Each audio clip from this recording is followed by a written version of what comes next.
ok. Bonjour à tous, bonsoir. Ravi de vous voir ce soir. Moi, je me présente aujourd'hui. Je m'appelle Patrice Eval. Donc, je suis journaliste pour le Petit Journal à Londres. Donc, ça fait maintenant, grosso modo, 4 ans que je suis à Londres là-bas. Je suis accompagné de... Je vous laisse vous présenter. Alexis Tsatalvan, groupe Malakoff Humanis. Rachida Kassi, Caisse des Français de l'étranger. Et aujourd'hui, en fait, on va répondre à cette question. Comment s'installer au Royaume-Uni en moins de 60 minutes. En fait, on va parler la langue de Shakespeare et on va essayer de dénicher des petites clés pour réussir à bien s'installer au Royaume-Uni. Moi, je vais essayer de vous donner déjà quelques clés que j'ai pu expérimenter et je vais essayer justement de tout vous donner pour pouvoir poser au mieux vos valises outre-Manche, parce qu'il y a pas mal de trucs à savoir, notamment dernièrement avec pas mal de règles migratoires dont vous avez sûrement dû entendre parler. Mais bon, on abordera ça tout à l'heure. Alors, comment ça va se passer? Je vais essayer de vous donner le plus d'éléments possible pour réussir votre expatriation au Royaume-Uni. Alors évidemment, tout ne dépendra pas du diapo que vous allez voir. Il y aura des choses que vous allez expérimenter sur le tas. Mais ici, l'essentiel, c'est d'avoir le plus d'éléments pour essayer de démarquer en bonne et due forme, essayer de démarquer de la meilleure des manières. Je vais... Bon, on va enchaîner, si ça veut bien marcher. Hop. OK, donc Londres, comme vous le savez sûrement, l'une des capitales les plus dynamiques et les plus influentes au monde. Quelques chiffres très rapidement. 9 millions d'habitants sur place, plus de 300 langues parlées, 270 nationalités représentées et une économie lourde qui marche essentiellement par la finance, par la tech, par les sciences et par les banques. Mais au-delà des chiffres, Londres, c'est aussi une ville où on découvre, on apprend. C'est généralement une expatriation jeune, mais on peut quand même y aller beaucoup plus vieux. Et l'intérêt, c'est de découvrir des espaces d'opportunité, de diversité. Et en soi, Londres, c'est toujours en mouvement. C'est comme des capitales comme New York, je pense que vous le savez très bien. Mais voilà, il y a du mouvement permanent. Alors oui, le coût de la vie est assez élevé. On pourra aussi en reparler tout à l'heure. Le rythme est assez soutenu aussi. Tout le monde ne trouve pas forcément sa place du premier coup, mais je pense que l'essentiel, c'est de give it a try, essayer au maximum de se laisser une chance à la ville pour pouvoir se laisser séduire. Et d'ailleurs, Londres offre bien plus qu'un simple séjour. Généralement, elle offre une vraie expérience professionnelle et personnelle pour des courts et moyens séjours. Vous êtes sûrement avertis de tout ça, mais est-ce que vous saviez que Londres, ça ressemblait à ça? Je vais enchaîner avec une petite vidéo rapidement. Si Orlan, c'est bon pour toi. Top. Bref, je suis dans la meilleure ville du monde. Bon, ça, c'est Londres. Ça aussi. Ça aussi. Et ça aussi. Ah! Quoi? Ça va là? Ouais, désolé, pardon. Mais en ce moment, Londres, ça ressemble aussi à ça et à ça. Mais bon, si vous recherchez une ville pour vous installer, pour vous expatrier, Londres, c'est quand même une ville de choix, quand même, on va pas se mentir. Donc, entre les sorties, les opportunités professionnelles, la cuisine, je n'ai jamais pensé dire ça. Mais la cuisine, ouais, Londres, c'est quand même top. Et bizarre. Et alors, mon but aujourd'hui, c'est de vous donner envie d'aller en Grande-Bretagne. Et je vais vous donner quelques petits tips pour le faire au mieux. Alors, est-ce que vous êtes prêts? Est-ce que vous passez tout de suite? Cheers! C'est comme ça qu'on dit ici. Ok. Ça a bien marché. Ok. Bon, vous êtes sûrement avertis du fait aussi, mais c'est un peu galère en ce moment pour aller au Royaume-Uni. Beaucoup de règles migratoires qui se sont mises en place ces 2-3 dernières années, et on va essayer de les revoir. Plus précisément. D'abord, ce qui concerne les règles migratoires, c'est le sponsorship. Donc, depuis le Brexit, comme vous le voyez, les règles d'immigration au Royaume-Uni, elles se sont vraiment durcies. En gros, maintenant, il y a un nouveau schéma, c'est je cherche un visa de travail, je demande à des entreprises, les entreprises ne peuvent pas me donner de visa de travail car il coûte très cher, et du coup, j'abandonne en fait ma recherche de taf. L'intérêt, c'est d'aller au-delà de tout ça et de découvrir peut-être des visas disponibles. Alors, il y en a beaucoup. Ils sont souvent cachés sur le site du gouvernement parce qu'ils ne les mettent pas forcément tout le temps en avant. Mais il y en a énormément. Il y en a pour tous les goûts. Il y en a pour les journalistes. Il y en a justement pour tous les talents, les travailleurs qualifiés, les travailleurs temporaires, les conjoints de famille, les partenaires visa. Enfin, voilà. Il y a quand même une situation auquel on peut toujours se rattacher, en tout cas avec le gouvernement. Et l'intérêt, c'est de déplucher. C'est d'éplucher un peu le Gov UK, donc le gouvernement britannique, pour pouvoir répondre à toutes ces questions. Ok, donc aussi, on va parler de l'ETA. J'imagine que vous en avez entendu parler, dans la plupart des cas, ouais. Nouvelle règle migratoire installée depuis 2025, autorisation électronique de voyage. Donc, en gros, c'est un visa pour les courts séjours, donc 6 mois maximum. Et ce visa, il embête un peu pas mal de gens parce que du coup, il détruit un peu les mobilités qu'on pouvait déjà trouver au Royaume-Uni. Donc, c'est-à-dire qu'on ne peut plus y aller maintenant librement juste avec un passeport ou avec une carte d'identité. Maintenant, ça nécessite un visa un peu comme aux États-Unis. Et voilà. Alors, aujourd'hui, le coût d'ITIer, il est exactement à 19 € et quelques. Il était à 12 € lors de son installation. Autant vous dire que d'ici peut-être 1 an, 2 ans, 3 ans, sans faire de statistiques, on pourra vraisemblablement augmenter ce prix-là, ce qui freine du coup l'immigration. Voilà, voilà. On va passer à la suite. Généralement, si vous êtes une famille ou simplement assez précautionneux de l'avenir, on recherche dans le système de l'éducation, c'est-à-dire qu'on va rechercher des écoles, on va chercher comment réussir à placer son fils ou ses enfants à l'école. Il faut savoir qu'il y a plusieurs modèles au Royaume-Uni. Déjà, il y a l'école publique, comme vous voyez, les state schools qui sont gratuites, financées par l'État. Bon, par contre, un petit conseil, il faut habiter dans le quartier parce que c'est vraiment, vraiment un bordel si vous habitez dans des quartiers complètement différents. On a aussi d'ailleurs les grammar schools. Donc là, je les ai pas marqués, mais c'est des écoles publiques qui marchent sur concours. Je sais pas si on a l'équivalent en France, mais elles fonctionnent sur concours. C'est un petit peu comme Harry Potter, c'est que le meilleur gagne. Et voilà, c'est des écoles assez haut placées. On a aussi les fameuses écoles françaises et bilingues. Bon, voilà, c'est pour ceux qui veulent rester fidèles à la conjugaison du subjonctif, pour ceux qui veulent rester fidèles à tout ça, à l'enseignement déjà vu en France. Il y en a un tas. Alors, je vais pas pouvoir toutes les énumérer, mais pareil, on a le lycée Charles de Gaulle, qui est assez connu. On a le lycée Winston Churchill, le IFA, l'école Jeanne Emmanuel School. Et voilà, donc on y fait du français, de l'anglais, parfois du coding, parfois du chinois, parfois whatever, pas mal de trucs. Hop. Tu peux dire que c'est hors de prix. Oui, alors elles sont hors de prix aussi. Justement, il y a une conférence dans 2 jours, si jamais vous voulez y assister, pour parler un peu plus de ce format éducationnel, pour essayer d'évoquer un petit peu les coûts, justement, mais aussi toutes les modalités qui sont parfois requises dans ces écoles-là. Donc, je vous laisse scanner le code si jamais vous êtes intéressé. C'est ce code-ci, et ce sera dans 2 jours, le jeudi 12 juin. Voilà. On a aussi d'autres écoles privées, on a des independent schools, on a des écoles aussi en ligne, mais je pense que je vais pouvoir vous passer tout ça. Et on pourra directement aller sur le logement. OK. Alors, le logement. Bon, ici, l'intérêt, c'est de vous donner un bon mode d'emploi pour éviter de finir à la rue, ce qui peut arriver parfois au Royaume-Uni. Là, ce qu'il faut comprendre, c'est que trouver un logement à Londres, c'est pas facile, mais c'est faisable. Ça reste faisable, somme toute. Ouais. Donc, on va revoir ici le nerf de la guerre. Alors, le prix.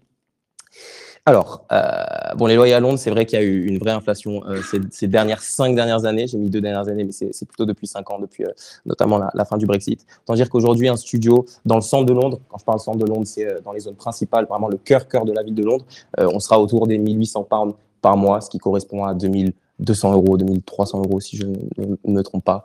Charges non comprises, bien évidemment. Pour ce qui est d'une colocation, ce qui est aussi une solution envisageable, notamment pour quelqu'un qui est assez jeune, on est autour des 700 à 1300 pounds. Donc en français, on est autour de 900 € jusqu'à 1400, 1500 €. Ça reste une tranche, c'est assez large, mais en gros, on va dire que pour un loyer à Londres, il faudra compter en tout cas 1000 €. En tout cas. Ensuite vient la question de où trouver mon bien, comment je fais pour trouver mon bonheur à Hampstead. Eh bien, je vais sur des applications comme Spare Room que vous voyez juste là. C'est l'application avec le logo en haut à gauche. Pour des colocations rapides, voilà, l'intérêt c'est l'efficacité. On essaie d'aller au plus vite possible. Je recherche une chambre, je recherche un bureau, je cherche un endroit, direct Spare Room, assez simple. Il y a aussi Rightmove, alors qui fonctionne un peu plus avec des Français pour le coup. Donc là, si vous êtes des apprentis français, des étudiants français et que vous cherchez à vous installer au Royaume-Uni, vous pouvez passer par eux. C'est un peu plus long, c'est un peu plus cher, mais ils vous donnent directement des clés et généralement c'est des espaces qui sont déjà qui répondent en fait directement à vos attentes à partir de ce moment-là. Et on a aussi du coup les agences immobilières. Alors, je déconseille d'expérience parce que ça reste quand même assez difficile d'acheter. Déjà, elles sont super chères. Les agences immobilières, elles prennent beaucoup de déposés. Donc, ça reste quand même déjà compliqué à avoir quand on arrive sur place. Et aussi, il y a énormément de prérequis. Donc, ils vous demandent généralement des dépôts de garantie. Ils vous demandent des justificatifs de revenus et ils vous demandent aussi votre situation au niveau visa, ce qui peut parfois être un peu compliqué parce que quand on dit qu'on est des internationaux, généralement, ils sont un peu plus réfractaires. Et c'est vrai que les agences immobilières, c'est un peu plus difficile de travailler, surtout si vous arrivez au Royaume-Uni d'un coup. Voilà. Je vous propose de passer à la suite, de parler un petit peu des transports. Vous allez vite vous rendre compte qu'à Londres, les transports, ils sont obligatoirement en commun. Ils sont en commun direct. Alors bon, je vais faire une élude. La voiture, on évite. On évite parce que déjà, il y a une taxe tous les jours de 15 pounds, si je ne me trompe pas, ULEZ. Donc, c'est une taxe qui vous taxe tous les jours, littéralement. Puis les parkings, le stationnement, c'est l'enfer. Donc, la voiture, autant éviter, autant passer par les transports en commun. Alors, on va rester sur ça. Ce qu'il faut savoir, c'est que quand on habite à Londres, on habite en zone. Il y a 9 zones à Londres, de la zone 1 à la zone 9. Et le coût de votre trajet, en vrai, il sera calculé en fonction de la zone parcourue. C'est-à-dire que si vous allez de la zone 1 à la zone 2, ça vous coûtera à peu près un pound 75 qui correspond à 2 euros. Si vous allez de la zone 1 à la zone 9, vous, vous doutez bien que ce sera beaucoup plus cher. On est plus autour des 11 pounds, donc du coup 13 euros, 14 euros vraisemblablement. Voilà, bon, il y a quand même des solutions pour les transports pour les rendre beaucoup moins chers. Il y a des Oyster cards que vous pouvez voir directement dès que vous arrivez en station. C'est partout, c'est en bleu, c'est immense, vous voyez que ça. Donc vous pouvez prendre des cartes généralement qui amoindrissent les coûts. Il y a aussi des rail cards et les enfants de moins de 11 ans, par ailleurs, voyagent gratuitement quand ils sont avec un adulte. Voilà, donc un petit bonus assez sympa. D'ailleurs, bon, je vais vous parler des autres transports aussi. Les bus, par exemple, les bus, par exemple, ils coûtent 1,75 £, peu importe le trajet où vous allez. C'est-à-dire que si vous allez à la station d'après ou vous allez à l'autre bout de la ligne, ce sera forcément 1,75 £. Donc, c'est à prendre en compte généralement quand on veut se déplacer à Londres parce que c'est une option qui est pour le coup vraiment, vraiment envisageable. D'ailleurs, il y a un plafond tarifaire qui s'applique et qui fait qu'en gros, vous ne pouvez pas dépenser plus de 12 pounds par jour, en tout cas avec les bus. Voilà, donc, vous avez beau faire des correspondances, c'est impossible de dépasser les 12 pounds. Pareil pour le métro, je crois que si on va de zone 1 à zone 2, on ne peut pas dépasser les 12 pounds par jour non plus. Voilà, donc, il y a un petit plafond qui s'applique, ce qui est quand même pas négligeable. Bon, il y a aussi les vélos et les bus. Pardon, les vélos et les trottinettes que j'ai pas mentionné là, mais c'est vrai que c'est une option qui est aussi pas mal choisie par les Londoniens, notamment par les Britanniques qui préfèrent se déplacer à vélo. Déjà, au niveau environnement, c'est déjà plus sympa. Et en plus, ça peut revenir à moins cher, notamment sur des courtes distances. Donc, c'est vrai que vous pouvez aussi avoir cette option. Là, j'ai mis les Lime Uber, mais il y a aussi une marque qui s'appelle Santander qui marche très bien aussi au Royaume-Uni, avec laquelle vous pouvez vous déplacer. Il y a aussi des applications du coup à avoir, mais je vous en reparlerai un petit peu plus tard dans le kit essentiel pour se déplacer au Royaume-Uni. Ok. Pour ce qui est de vivre à l'anglaise, alors ça va être un point non négligeable et très important parce que pour le coup, ils sont culturellement très près et très différents en même temps de nous. Vous allez changer d'ambiance, c'est sûr. Votre quotidien va risquer de basculer un petit peu et ça s'apprend pas trop la vie à l'anglaise. Je pense que ça se vit au moment où on y arrive. La première chose qui frappe déjà, c'est la nourriture. Alors oui, je sais. On mange très bien ici, on mange très bien en France. Il y a un petit choc culturel quand on arrive en Angleterre parce que quand ils mangent leur bacon sur des haricots rouges avec du ketchup et tout, il y a un petit truc qui se passe qui est pas très agréable. Mais on arrive quand même à s'y faire au bout d'un moment parce qu'en fait, la cuisine londonienne, c'est la cuisine du monde. C'est-à-dire que vous pouvez aller manger éthiopien à Brixton, vous pouvez aller manger indien à Whitechapel, vous pouvez aller manger coréen au cœur de Soho. Vous pouvez aller manger libanais à Edgware. Enfin bref, voilà, vous pouvez trouver votre bonheur. Et puis il y a aussi les food markets, par exemple, que j'ai pas mentionné ici, mais qui sont des grands marchés, des immenses marchés, où vous pouvez littéralement trouver de tout en une heure. Vous pouvez manger argentin, vénézuélien, coréen. Bref, je vais pas faire tous les pays du monde, mais voilà. Et aussi, comment parler de vivre à l'anglaise sans mentionner les pubs? Bon, je pense qu'on est obligé d'y faire un détour. Institution sociale, on y boit, on y mange, on y vit. Ouais, il n'y a pas meilleure définition. À partir de 17h, généralement, on va dans le pub le plus proche, on reste debout, on prend une bière et c'est généralement de tout ce qui se passe, on reste entre amis. Évidemment, les sorties, concerts, théâtre, musées, souvent gratuits aussi, comme à Paris. Soirées assez improbables. Même avec peu de moyens, on arrive à sortir à Londres. Je pense que c'est ça qui est cool, notamment quand on est jeune, quand on arrive à s'expatrier au Royaume-Uni, il y a toujours quelque chose à faire, en fait. L'intéressant, c'est jamais de rester chez soi. Et enfin, il y a des petits trucs à savoir, notamment sur la vie locale. Voilà, déjà, faut pas râler dans les files d'attente. Voilà, faut essayer de décompresser, tout se passe bien. La météo est grise. Ok, voilà, ça on le sait aussi. Mais bon, au final, on arrive quand même à s'adapter rapidement. Je passe très rapidement à ma conclusion. Ça, c'est un petit guide pratique. Voilà, si jamais vous voulez vraiment partir demain, c'est ça que je vous conseillerais vraiment. Déjà, Revolut, tout le monde obligatoire. Pourquoi? Parce que c'est des banques en ligne qui vous prennent pas de frais quand vous arrivez sur place. C'est-à-dire que vous pouvez aller chercher dans des banques en Angleterre, chez par exemple d'autres banques, mais c'est vrai que ces banques en ligne marchent très bien, notamment pour les transports en commun. Vous avez juste à passer votre carte en fait et tout passe systématiquement sans rien. Les bars Lyca Mobile ou en opérateur, voilà. Moi j'ai fait la mauvaise erreur d'arriver avec mon forfait SFR. J'ai vite compris que il me déduisait énormément. J'ai passé énormément en hors forfait, donc je pense que la meilleure solution c'est d'essayer de trouver des opérateurs sur place qui sont disponibles et identifiables rapidement. Carte bancaire dans le métro, effectivement, parce que c'est pas comme ici. Ici, je crois qu'il y a des tickets avec la RATP. Là-bas, non, zéro ticket. On passe avec la carte bancaire, c'est beaucoup plus rapide, beaucoup plus simple. Generalist praticien, je laisserai notamment la CFA en parler peut-être plus tard. LinkedIn pour les professionnels, si jamais vous arrivez là-bas sur place sans réseau et que vous essayez de vous insérer dans ces réseaux, je pense que LinkedIn c'est un indispensable sur place. Les groupes Facebook. J'ai mentionné Frogs in London et Français à Londres parce que c'est des groupes qui généralement vous permettent, quand vous arrivez sur place, de quand même rester entre Français. Alors, je sais que c'est pas forcément ce qu'on veut quand on arrive dans un nouveau pays, et peut-être qu'au départ, pour poser les bases, essayer de s'implanter, c'est peut-être la meilleure des solutions, en tout cas de rester un peu entre Français et après de découvrir. Donc voilà, ces deux groupes-là font ça très bien. Londres accueille. Effectivement, si vous avez aussi envie de tenter des nouvelles choses à Londres, de tenter des clubs, je sais qu'ils font pas mal de clubs, des clubs d'Aveyron, ouais, des clubs d'échecs, des clubs de, enfin bref, vous pouvez trouver à peu près tout ce que vous voulez. Aldi et Lidl, je les ai mentionnés parce que c'est vrai qu'on oublie parfois en arrivant sur place qu'ils existent, mais ils existent à Londres aussi. C'est une possibilité pour faire ses courses beaucoup moins chères. On n'est pas obligé d'aller dans les big Tesco et tout ce qu'on trouve pas mal à Londres. Et enfin, Citymapper, je pense que vous l'utilisez déjà à Paris, mais ça marche très bien aussi à Londres. Donc voilà, je pense que c'est une application de choix, notamment lorsque vous arrivez. Voilà. Maintenant, je vais déjà, merci de m'avoir écouté pendant ces quelques minutes. Je vais laisser la parole à Rachida, directrice marketing de la communication et du développement de la Caisse des Français de l'étranger. Voilà, je te passe ce petit.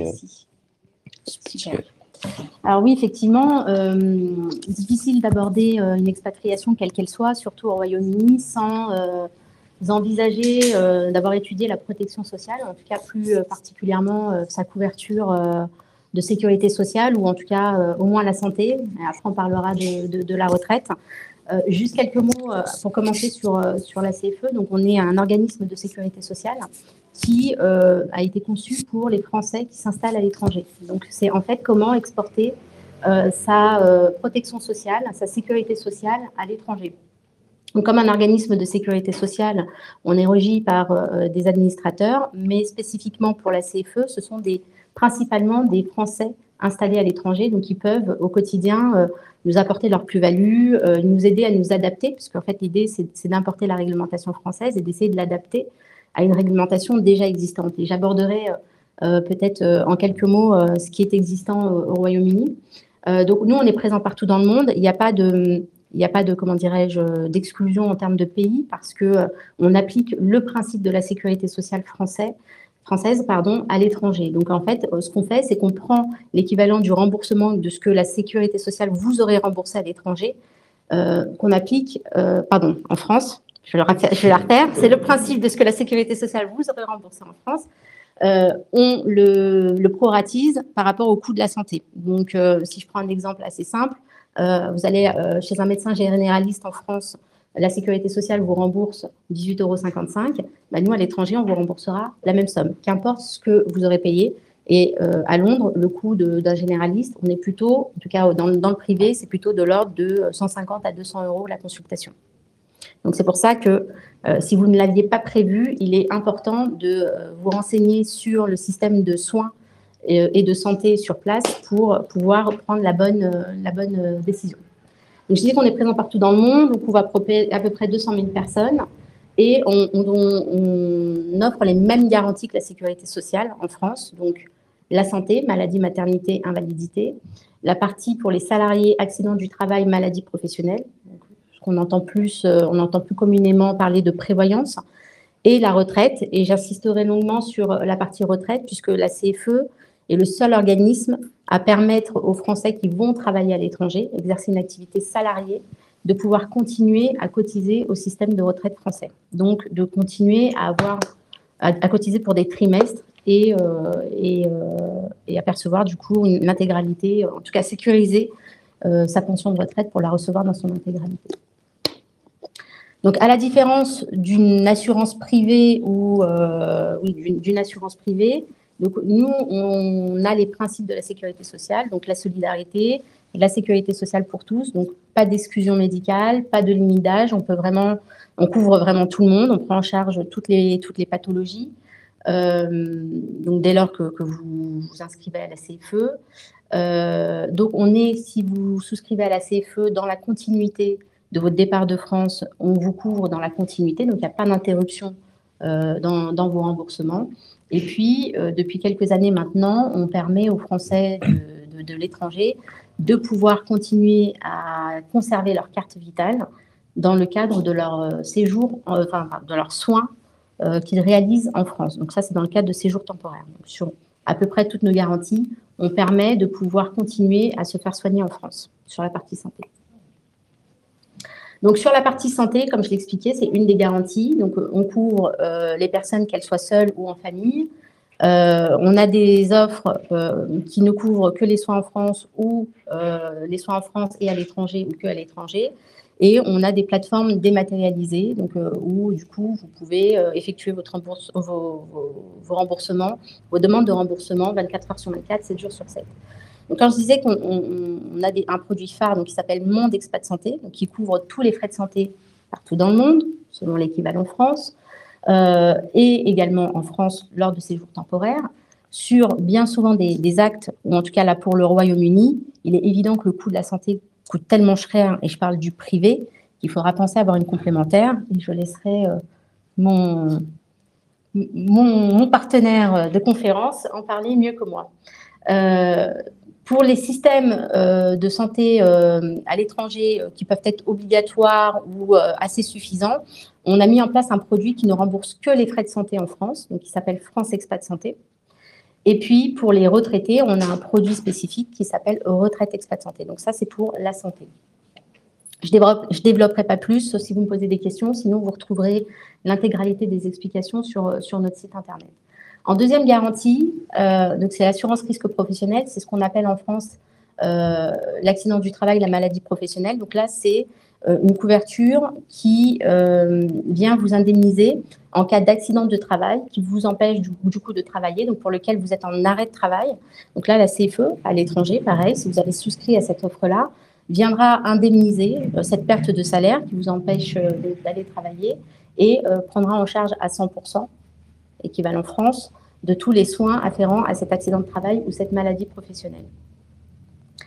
Et enfin, je disais sur la retraite, donc en fait, aujourd'hui, il existe, en fonction des pays, des conventions bilatérales entre la France et certains pays à l'étranger, pas tous, en l'occurrence au Royaume-Uni, il en existe une, qui vous permet, en fait, en cotisant localement, de pouvoir cotiser sur vos trimestres français. C'est-à-dire qu'en cotisant localement, vous pouvez, au moment de liquider votre pension de retraite, dire ce que j'ai cotisé au Royaume-Uni, je souhaite l'intégrer à ma carrière française. Donc, ça vous permet d'éviter des trous dans votre carrière, mais ce système-là ne vous permet pas de prendre en compte le salaire dans le calcul de la pension. Donc, en fait, aujourd'hui, quand on parle de retraite de base, c'est bien ce que la CFE propose, il y a la retraite de base et la retraite complémentaire. Sur la retraite de base, le calcul de la pension, c'est le nombre de trimestres cotisés. Alors, c'est un calcul un peu plus complexe, mais on prend en compte plusieurs paramètres, le nombre de trimestres cotisés et la moyenne des 25 meilleures années de salaire.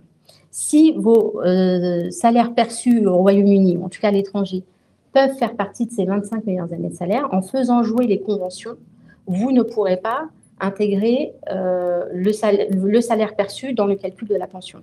Donc, par contre, en cotisant à la CFE, ça vous permet à la fois d'intégrer les trimestres et également les salaires s'ils font partie des 25 meilleures années de salaire. Donc ça, c'est pour les personnes qui exercent une activité salariée. Et uniquement pour les personnes qui exercent une activité salariée. Si vous partez travailler de manière indépendante ou autre, en tout cas pas salarié, là, il faut regarder d'autres systèmes de retraite puisque vous ne pourrez pas cotiser par le biais de la CFE. Et puis, par contre, on n'en parle pas assez souvent, mais c'est quand même bon à savoir, si vous vous retrouvez dans le cas où vous accompagnez votre conjoint qui va exercer une activité à l'étranger et que vous vous retrouvez à démissionner de votre emploi en France, vous sachez qu'il est possible de cotiser aussi à la CFE dans cette condition-là et dans la condition où vous n'exercez pas d'activité à l'étranger. Donc, ça vous permet en fait de venir sécuriser le début de carrière que vous avez commencé à cotiser en France et ça vous évite de commencer à accumuler ce qu'on appelle un trou dans votre carrière. Je crois que j'en ai fini. Bon, la carte vitale, vous connaissez tous, je passe. De toute façon, vous aurez les slides. Et si vous souhaitez de plus d'informations, vous pouvez vous rendre sur notre site www.cfe.fr ou sur les contacts mentionnés. Merci. Alors, avant de, on va poser des questions à la fin, si vous en êtes d'accord, parce que peut-être qu'on en a répondu. Avant de parler de la complémentaire, c'est un peu l'objet de mon intervention. 2 mots sur le système anglais, je parle sous tout contrôle. En anglais, vous avez une institution qui est le NHS, qui est l'équivalent de notre sécurité sociale fondée après la Deuxième Guerre mondiale. Comme la Sécu en France qui souffre pas mal d'une augmentation de l'âge moyen, d'un sous-investissement latent pendant les années Thatcher. Et donc, c'est un peu un système qui est en crise, mais enfin, bon, un peu comme la Sécu. Alors, le système anglais, il est assez simple. À l'origine, vous êtes couvert gratuitement pour l'ensemble des soins auxquels vous avez besoin. Voilà, ça, c'est sur le papier. Puis, avec le temps, le système est un peu différent dans la mesure où on a mis en place des plafonds, on a mis en place des montants minimums qui vous obligent à participer, par exemple, aux frais de pharmacie. Vous avez un système de référent avec un médecin référent, le fameux GP dont on parlait tout à l'heure. Donc, le GP, c'est le General Practitioner, c'est le médecin qui vous est rattaché. Le GP, donc vous n'en avez qu'un, vous ne pouvez pas le choisir, hein, comme en France. Vous avez des délais d'attente potentiellement, après ça dépend des endroits, mais vous avez des délais d'attente qui sont très très longs. Donc c'est très rare d'avoir un rendez-vous en moyenne à moins de 3 semaines avec un médecin. Donc autant dire que si on a un petit mal de gorge, on ne va pas chez le médecin. On y va quand c'est sérieux. Et puis vous avez un système, un parcours de soins un peu comme en France, un peu plus strict. Vous ne pouvez pas aller voir la plupart des spécialistes avant d'aller voir votre GP. Et puis, l'autre mot du NHS, c'est le sous-financement de l'hôpital. Et là, c'est pareil, on entend parler tous les jours de délais d'attente d'1 an, 2 ans, 3 ans pour se faire opérer au Royaume-Uni. Bon, alors, c'est pas non plus catastrophique. Hein, l'espérance de vie aux États-Unis, elle n'a pas chuté. Au Royaume-Uni, elle n'a pas chuté. Elle n'est pas beaucoup plus basse qu'en France. Et en plus, ils mangent moins bien. Donc, ils ont quand même un système de santé qui fonctionne. Mais il faut bien avoir en tête que ça n'a pas grand-chose à voir avec le système français. Et un peu le risque qu'on a en France, il s'est mis en place un système de 2 vitesses où si vous n'avez pas les moyens, vous avez le NHS. Et puis, si vous avez les moyens, vous payez une assurance privée. Donc, il existe des assurances privées au Royaume-Uni qui vous permettent d'aller, comme Rachida l'a dit, chez un médecin privé. Et là, ce n'est pas la visite gratuite de votre GP, c'est minimum 120, 150 livres. Voilà, et je ne parle pas des frais annexes que vous pourriez avoir ou d'autres soins type l'optique, le dentaire, où là, vous avez dans le privé, tout est à l'avenant, ça sera aussi beaucoup plus cher.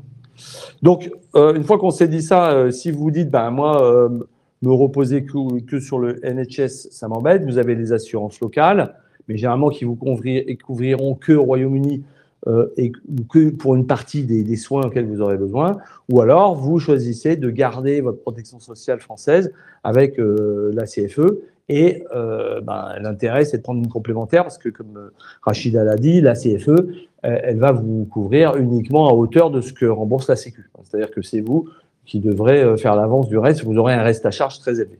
Voilà. Bon, voilà, grosso modo, la big picture du sujet. Alors, 2 petites définitions. Là, on parle d'expat au sens de la Sécu, et ça, c'est important de l'avoir en tête. C'est-à-dire, c'est quelqu'un qui quitte la France, alors pas forcément de manière définitive, mais qui est plus rattaché au système de sécurité sociale français. Donc, je vais faire mes études au Royaume-Uni, sauf si c'est via un programme d'échange, et dans ce cas-là, je reste rattaché via ma fac ou mon école française, je reste rattaché au système français. Mais si je vais faire mes études au Royaume-Uni sans aucun lien avec la France, je dépends maintenant du NHS et du système britannique.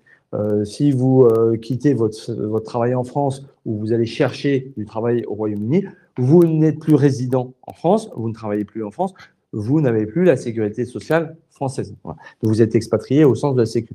Alors un petit mot sur le détachement au sens de la sécurité sociale. Le détachement, c'est un système un peu particulier qui est réservé aux salariés qui travaillent en France et qui sont envoyés pour une mission courte par l'employeur français au Royaume-Uni. Et dans ce cas-là, ce salarié garde la totalité de la protection sociale française. C'est une exception à la règle.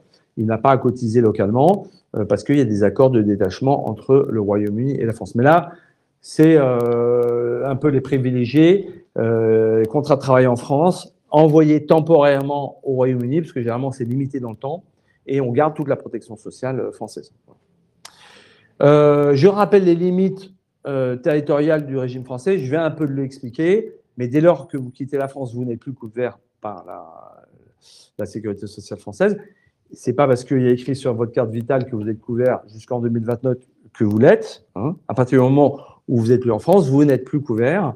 Et normalement, d'ailleurs, vous êtes censé rendre votre carte vitale, sauf si vous gardez la CFE. Et dans ce cas-là, vous pourrez utiliser la carte vitale au titre de votre couverture CFE. Mais vous ne serez plus couvert par la sécurité sociale française. Ça, c'est important de le dire. Alors, d'autant que vous n'êtes pas sans savoir que le Royaume-Uni ne fait plus partie de l'Union européenne. Autant, au sein de l'Union européenne, il existe des règles de coordination. Et si vous avez un voyage temporaire, vous avez la carte européenne. Et si vous quittez la France pour un autre pays, vous êtes couvert automatiquement par votre pays d'accueil. Ce n'est plus le cas avec le Royaume-Uni. Donc, il vous appartiendra, si vous vous installez là-bas, de faire les démarches auprès du régime britannique pour être inscrit au NHS. Voilà. Voilà. Donc, nous, qu'est-ce qu'on fait, Malakoff Humanis? On est un groupe paritaire et mutualiste de protection sociale. Donc, on a 2 métiers. On s'occupe de la retraite complémentaire des salariés du privé en France, les régimes Agirc-Arrco. On gère 40% à peu près des régimes complémentaires français. Et on a une autre activité qui est une activité concurrentielle, puisqu'on est un assureur qui nous occupons de santé et de prévoyance, essentiellement en complément de la Sécu. On couvre, j'ai plus les chiffres en tête, mais plusieurs millions de personnes en France. Eh bien, on a transposé cette activité pour les expatriés et on va proposer aux expats, s'ils sont salariés, de continuer à cotiser au régime complémentaire, donc pour la retraite. Donc là, il faut être salarié et il faut avoir les moyens, puisque en France, c'est l'employeur qui paye une grande partie de ses cotisations et là, ce n'est pas votre employeur anglais qui les paiera, donc ce sera à vous de tout payer. Autant vous dire que ça peut coûter cher et que si vous n'avez pas négocié avec votre employeur un bon salaire, ça va être compliqué de vous garder toute votre protection sociale française. Enfin, sachant que les régimes anglais sont parmi les plus bas en Europe, s'agissant de la retraite, que la retraite de base, c'est un peu l'équivalent du minimum vieillesse en France, et donc le gros de votre retraite, si vous travaillez au Royaume-Uni, il sera basé sur le fonds de pension qu'aura mis en place ou pas votre employeur. Voilà. Donc là, c'est pareil. Si vous n'avez rien ou si vous avez les moyens ou si vous dites moi, je ne veux pas dépendre uniquement d'une retraite britannique, vous pouvez cotiser volontairement à la retraite complémentaire. Même chose pour la santé et la prévoyance. On intervient en complément de la CFE comme une mutuelle. C'est exactement le même principe. Vous avez la Sécu, l'équivalent, c'est la CFE. Vous avez la complémentaire. Et c'est là, nous, on va pouvoir faire diminuer votre reste à charge puisqu'on vous couvrira à hauteur de tout ou partie des frais que vous aurez engagés. Alors, on a plusieurs niveaux de couverture. On a 5 niveaux de couverture avec des plafonds plus ou moins élevés. Et vous pouvez prendre le minimum qui vous couvrira sur l'hospitalisation ou la grosse couverture avec des plafonds très élevés en optique, en dentaire. Mais forcément, ça coûte plus cher. Et donc, tout l'enjeu, c'est en fonction de vos besoins, de votre âge, de votre ressource, de savoir quelle est et puis de là où vous résidez, parce que résider à Londres, c'est pas la même chose que de résider à Manchester. Les coûts sont pas les mêmes. Donc, en fonction de tout ça, on vous propose des garanties adaptées à vos besoins. Voilà, donc très rapidement, j'ai parlé de la retraite de base avec la CFE, la retraite complémentaire. Vous pouvez faire le choix de faire de la retraite par capitalisation, mais là encore, les Britanniques sauront vous proposer tout ce qu'il vaut, puisque le deuxième pilier britannique, il est basé sur des fonds de pension, santé, prévoyance, assurance chômage. Alors, assurance chômage, vous pouvez cotiser à titre volontaire, puisque le Royaume-Uni ne fait plus partie de l'Union européenne. Sachez simplement que si vous êtes salarié, vous pouvez garder l'assurance chômage française. Enfin, ça s'ajoute à toutes les cotisations possibles. Donc, à la fin, quand on regarde la note, on se dit qu'il faut faire des choix. Et c'est là où on va pouvoir vous aider pour vous dire, voilà, la priorité, c'est quoi? C'est plutôt la santé, plutôt la retraite. Et en fonction de ça, on pourra vous guider et vous donner en tout cas un devis pour vous dire combien ça coûte. Puis après, vous choisirez une couverture adaptée et vous pourrez négocier éventuellement avec un employeur. Voilà, là, c'est un tableau de transposition de la protection sociale en France et à l'étranger. Donc, en France, quand vous êtes salarié, vous cotisez à l'assurance vieillesse. Et quand vous êtes salarié à l'étranger, vous pourrez cotiser à la CFE, ça revient au même. Hein, c'est comme si vous cotisez à la CNAV. L'assurance maladie CFE à l'étranger. La retraite complémentaire chez nous, Agir Carco en France, Agir Carco à l'étranger, mais sur une base volontaire. Et puis le chômage, je l'ai dit, c'est France Travail, mais sur une base volontaire. Voilà, je suis allé très très vite. C'est juste pour avoir en tête que vous pouvez transposer la totalité de la protection sociale française. Bon, maintenant, une fois qu'on a dit ça, en Angleterre, le coût de la vie est élevé, donc vous aurez à faire des choix et c'est là où on pourra vous aider. Voilà, merci beaucoup. Puis maintenant, on répond à vos questions, s'il y en a. Alors, on a une question sur est-ce qu'avec la CFE, le nombre de soins en France est limité par an ou par coup quand on revient? Non. Alors, c'est pas limité par an ou par coup, c'est limité sur la durée du séjour. En fait, ce qu'on a expliqué, c'est qu'à partir du moment où on quitte la France, on n'est pas censé y revenir et se faire soigner tout au long de l'année. Donc, c'est ce que je disais dans ma présentation. Nos principaux produits couvrent lors de séjours temporaires. Et les séjours temporaires, c'est moins de 3 mois. Donc, en fait, il faut rester moins de 3 mois en France. Alors, on peut revenir tant de fois que l'on veut, mais il faut rester moins de 3 mois consécutifs en France. Alors, je me permets, les 3 mois, ils ne sont pas anodins.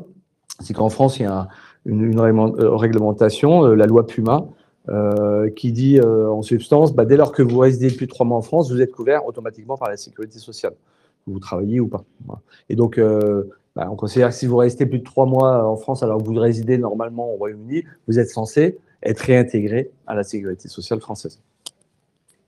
Merci. Et la deuxième, c'est en cas de congé maternité, comment ça se passe? Alors, c'est une très bonne question parce qu'en France, tout est fluide et ça se passe plus ou moins bien. À l'étranger, c'est au même titre qu'on se retrouve à payer ses cotisations, on se retrouve à faire les mêmes démarches. Donc, à partir du moment où on fait le choix d'être à la CFE dans la continuité de son départ, il n'y a pas de carence. Donc, la carence, c'est une période pendant laquelle on paye ses cotisations, mais on ne peut pas prétendre à des remboursements. Donc, si on souscrit à la CFE dans la continuité, il n'y a pas de carence. Donc, s'il y a une maternité dans la continuité, donc c'est jusqu'à 3 mois après son départ de France, s'il y a une maternité entre-temps, la CFE la couvrira. En revanche, si on souscrit à la CFE après les 3 mois de délai, on va appliquer une carence de 3 mois ou de 6 mois en fonction de son âge. Et donc, il ne faut pas avoir une maternité dans les temps. En fait, il faut être couvert par la CFE avant de tomber enceinte, pour être clair. Après, pardon, mais dans tous les cas, si vous résidez officiellement au Royaume-Uni, vous aurez le NHS pour la maternité. Hein. Alors, après, sur le NHS… Mais je connais moins le fonctionnement. Alors, pour avoir beaucoup d'écho quand même sur le NHS, on nous dit souvent, alors effectivement, c'est ce que tu disais tout à l'heure, on n'a pas le choix de son praticien. Du coup, on va là où il y a de la place aussi. Et il ne faut quand même pas oublier qu'il y a là souvent la barrière de la langue. Donc, il faut souvent y être, nous. On peut être bilingue dans son quotidien, mais après, quand on doit arriver à expliquer des mots ou des maladies, ce n'est pas forcément une maternité. Parfois, on a besoin de reparler notre langue maternelle ou d'avoir le choix de son praticien. Et donc, c'est pour ça souvent que les personnes, en tout cas, que j'ai pu rencontrer, nous disent qu'elles préfèrent choisir le réseau privé. Et est-ce qu'en cas de maternité, c'est quelque chose qui est déjà inclus dans les packs que vous proposez ou est-ce que c'est une option à prendre en compte? Non, nous, il n'y a pas d'option. C'est inclus donc, dans la garantie de base de la santé. Et voilà, il faut juste être couvert par la CFE avant de tomber enceinte.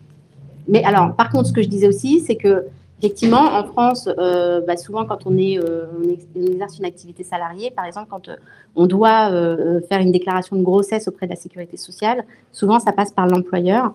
Là, il faut aussi penser que l'employeur est étranger et ne connaît pas le système français, donc il faut faire soi-même la démarche. Donc, tout se fait par le biais de nos espaces personnels, nos espaces dématérialisés. Quand on a des partenariats comme avec Malakoff Humanis, ça peut se faire aussi sur l'espace de Malakoff Humanis. On a des accords de gestion. Donc, voilà, donc c'est assez fluide, mais la démarche, contrairement à lorsque l'on est en France, vient de la personne elle-même. Et une dernière question pour répondre aux personnes qui sont avec nous en ligne. Il y a beaucoup de questions sur les visas. Malheureusement, ce n'est pas le sujet du jour. On en est désolé. Donc, qu'on traite aujourd'hui, c'est vraiment de la santé et de la vie à Londres ou en Angleterre en tout cas. Désolée à tous ceux qui ont posé des questions sur les procédures de visa et quel visa demander pour partir au Royaume-Uni. Non, peut-être quand même leur dire un mot rapidement, très rapidement, en expliquant que. Oui, pardon. Merci. En expliquant très rapidement que c'est pas facile de trouver un visa au Royaume-Uni parce qu'effectivement, ils sont difficiles d'accès, ils sont difficiles financièrement, notamment au niveau de l'aspect, mais il y en a quand même des disponibles. C'est pour ça que je renseignais tout à l'heure d'aller sur le site du gouvernement UK.gov parce que il y a plein de visas cachés en fait. Il y a plein de visas que nous on n'a pas l'habitude de voir.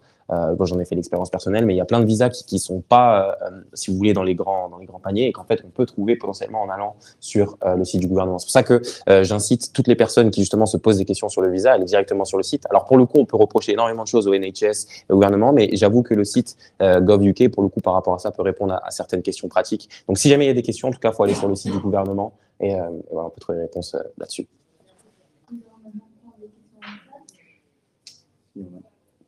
Moi, j'avais une question par rapport à la nationalité. CFE, il faut vraiment être français, même si on a un étranger qui a vécu en France et travaillé pendant 20 ans, 30 ans, il n'a pas le droit. Alors, ça va dépendre des garanties auxquelles vous allez souscrire.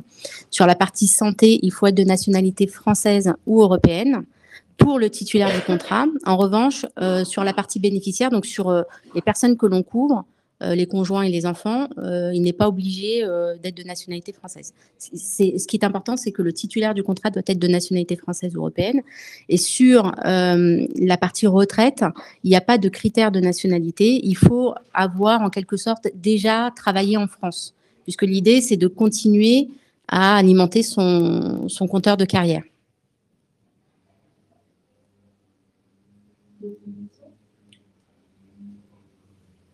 Des doubles nationalités, il n'y a pas d'impact.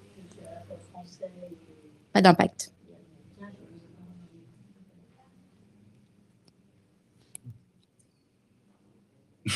Donc, nous allons arrêter là.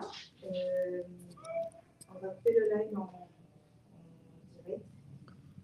Et on va